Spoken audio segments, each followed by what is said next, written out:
एक गांव में देवरानी और जेठानी रहती थी। जेठानी अमीर थी और देवरानी गरीब थी। देवरानी का पति जंगल से लकड़ियां काटकर शहर में बेचता था। वो अक्सर बीमार रहता था। देवरानी अपनी जेठानी के घर का सारा काम करती थी। उसके बदले में जेठानी बचा हुआ खाना और पुराने कपड़े उसे दे देती थी। इसी से देवरानी का परिवार चलता था। एक बार माघ के महीने में देवरानी ने तिल चौथ का व्रत किया।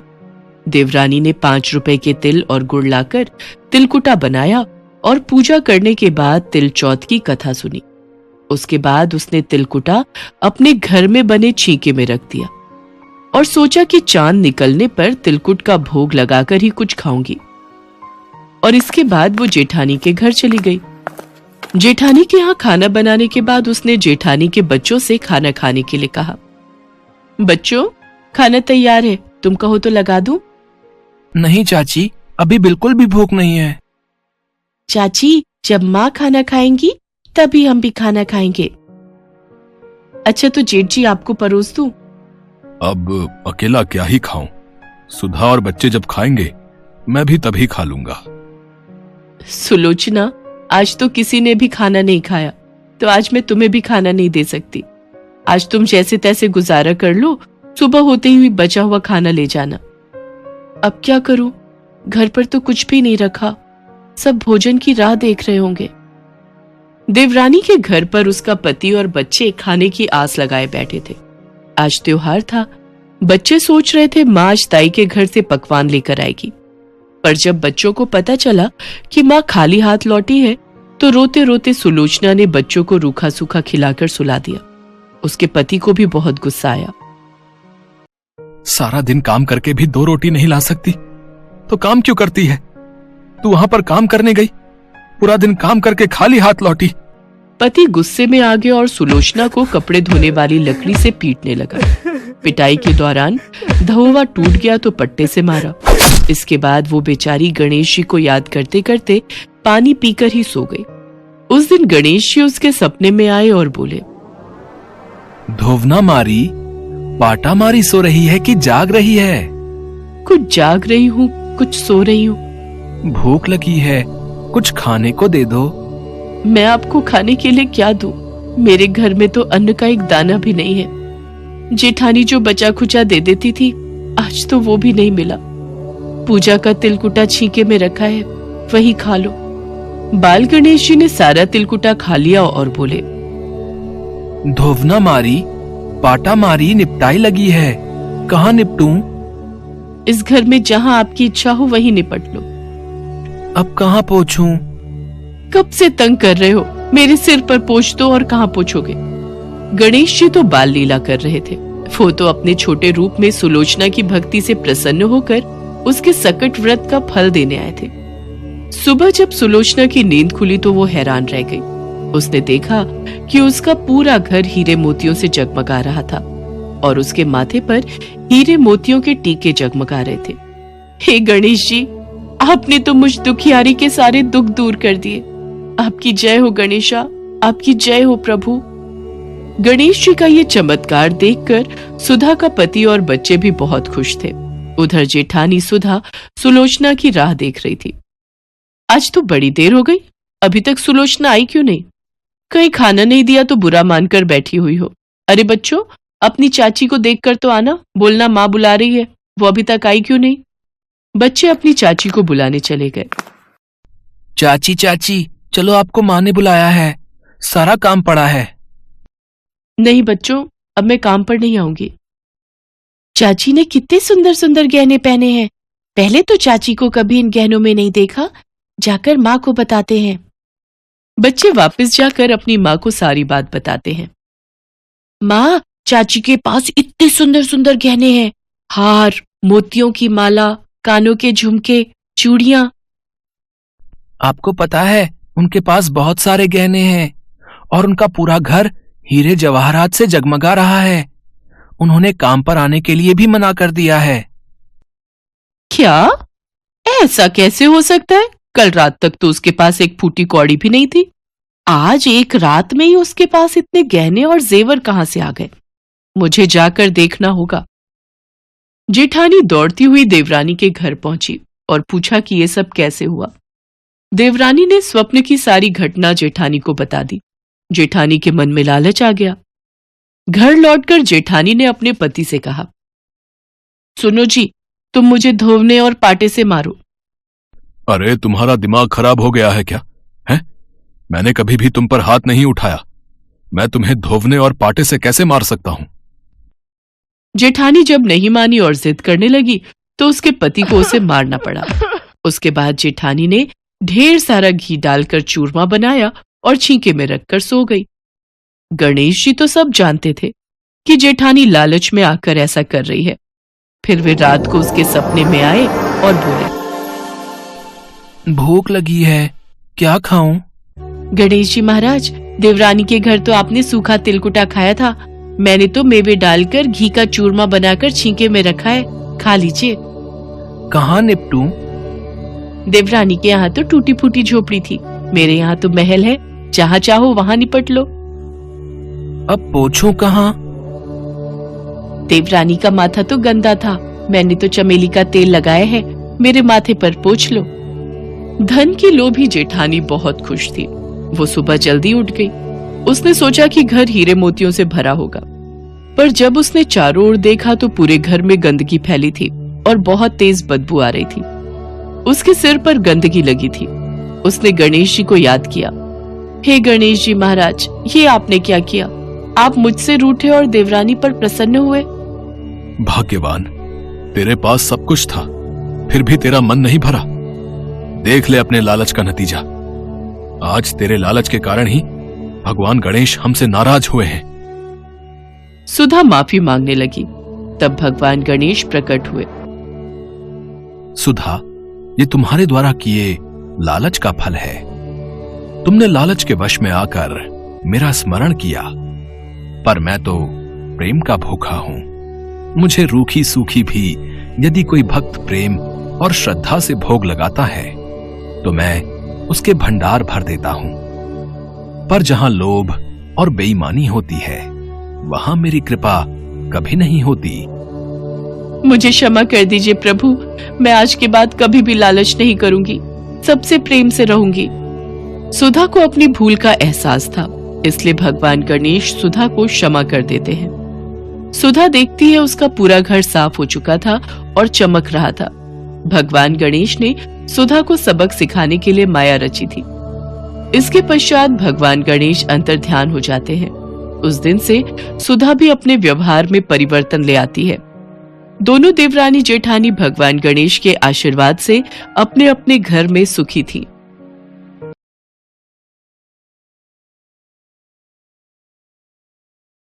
सर्वप्रथम सुबह स्नान करके शुद्ध होने के बाद मेहंदी लगाएं। इस दिन सफेद तिल और गुड़ का तिलकुट बनाएं। इसके बाद पूरे दिन निराहार व्रत करने के बाद शाम को पट्टे पर जल का लोटा, चावल, रोली, 1 कटोरी तिलकुट और कुछ रुपए रखें। अब सतिया बनाकर पाटा उस पर रख दें। इसके बाद गणेश जी की पूजा और वंदना करें। पूजा में गजाननम भूत गणादि सेवितम कपित्थ जम्बु फल चारु भक्षणम उमा सुतम शोक विनाशकारकम नमामि विघ्नेश्वर पाद पंकजम। इस श्लोक का पाठ करें और उन्हें पुष्प और नैवेद्य अर्पित करें। नैवेद्य में तिल तथा गुड़ के बने हुए लड्डू, गन्ना, शकरकंद, अमरूद, गुड़ तथा घी शामिल करें। अब चौथ की कहानी सुनने के बाद 1 कटोरी में तिलकुट और रुपए रखकर सास या घर के बड़े के पैर छूकर उसे दें। इसके बाद हाथ में जल और तिलकुट लेकर चंद्रमा को अर्घ्य दें और प्रणाम करके संतान की लंबी आयु का आशीर्वाद मांगें। सारे कार्य के बाद भोजन करने से पूर्व इच्छानुसार रुपए और तिलकुट जो भी कथा सुनाए उसे दे दें। स्वयं भी तिलकुट को प्रसाद रूप में ग्रहण करें। ज्योतिष शास्त्र के अनुसार अगर जातक या जातिका की कुंडली में बुध ग्रह से पीड़ा या कष्ट मिल रहा हो तो उन्हें भी आज के दिन गणेश चतुर्थी का व्रत व पूजन करना चाहिए। चाहे आपके घर में नकारात्मक ऊर्जा हो, कुंडली में बुध ग्रह अशुभ स्थिति में हो, या आपके द्वारा किए जा रहे कार्यों में आपको सफलता नहीं मिल रही हो, ऐसी स्थिति में हर बुधवार को भगवान श्री गणेश को प्रसन्न कर समस्याओं का समाधान किया जा सकता है। आज के दिन पूजनोपरांत गणेश जी के 1008 नाम से या ओम गम गणपतये नमः मंत्र से 17 बार गणेश जी को निम्न मंत्र से दूर्वा अर्पित करने से समस्त कष्ट दूर होते हैं व आपके मनोरथ की पूर्ति होती है। इस व्रत के दौरान विभिन्न स्थानों पर अलग अलग परंपराओं का पालन किया जाता है। जैसे कई स्थानों पर नैवेद्य सामग्री तिल, ईख, गंजी, अमरूद, गुड़ तथा घी से चंद्रमा एवं गणेश जी को भोग लगाया जाता है। यह नैवेद्य रात्रि भर डलिया इत्यादि से ढककर यथावत रख दिया जाता है, जिसे पहाड़ कहते हैं। पुत्रवती माताएं पुत्र तथा पति की सुख समृद्धि के लिए व्रत रहती हैं। सबसे बड़ी विशेषता यह है कि उस ढके हुए पहाड़ को पुत्र ही खोलता है तथा भाई बंधुओं में वितरित करता है। मान्यता है इससे आपस में प्रेम भाव स्थापित होता है। अलग अलग राज्यों में विभिन्न प्रकार के तिल और गुड़ के लड्डू बनाए जाते हैं। तिल के लड्डू बनाने के लिए तिल को भूनकर गुड़ की चाशनी में मिलाया जाता है। कुछ जगह गुड़ को तिल के साथ कूटकर बनने वाले तिलकूट का पहाड़ बनाया जाता है, तो कहीं पर इसका बकरा भी बनाते हैं। गणेश पूजा करके तिलकुट के बकरे की गर्दन घर का कोई बच्चा काटता है और उसको प्रसाद रूप में खाते हैं। वैसे तो इस दिन कई कथाएं पढ़ी जाती हैं, परंतु एक प्रचलित कथा के अनुसार एक गांव में एक साहूकार और साहूकारनी रहते थे। दोनों ही कोई पूजा पाठ नहीं करते थे। संभवतः इसी कारण उनकी कोई संतान नहीं थी। एक दिन साहूकारनी अपने पड़ोसी के घर गई तो उसने देखा कि वो कोई पूजा कर रही है। पूछने पर पता चला कि उस दिन सकट चौथ थी और पड़ोसिन उसी की पूजा कर रही थी। साहूकारनी ने उससे पूछा कि चौथ का व्रत करने से क्या होता है।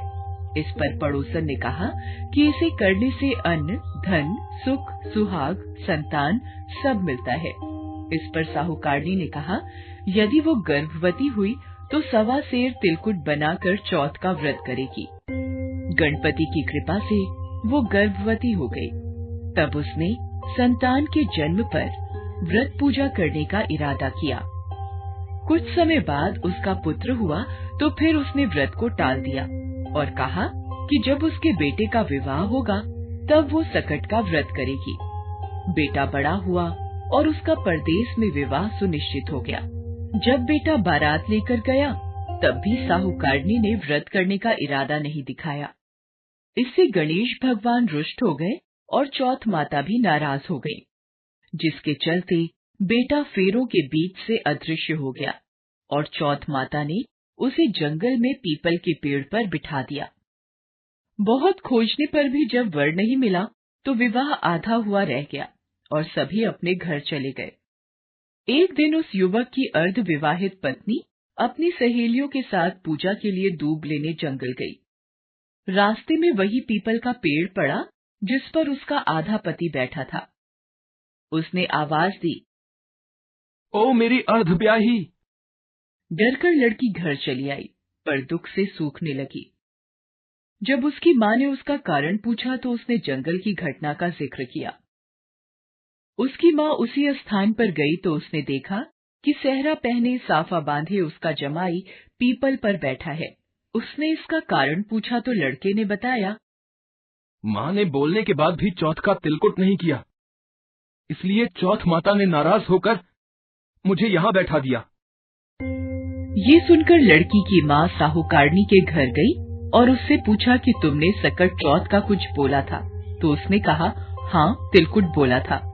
तब उसकी समधिन ने कहा कि बोलने के बावजूद अपना वचन न निभाने के कारण सबको दंड भुगतना पड़ रहा है।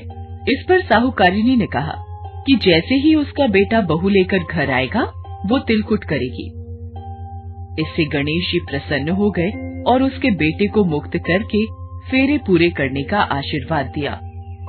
धूमधाम से विवाह हो गया और वो बहू को लेकर घर आया। इसके बाद प्रसन्न साहूकारनी ने 2.5 मन तिलकुट का पूजन किया। साथ ही प्रार्थना की कि हे श्री गणेश और चौथ माता, जैसे आपके आशीर्वाद से मेरे कष्ट दूर हुए ऐसे सबके दूर हों, और वो हमेशा सकट चौथ और तिलकुट करने लगी। तभी से सब लोग इस कथा को पढ़कर इस व्रत को करते हैं।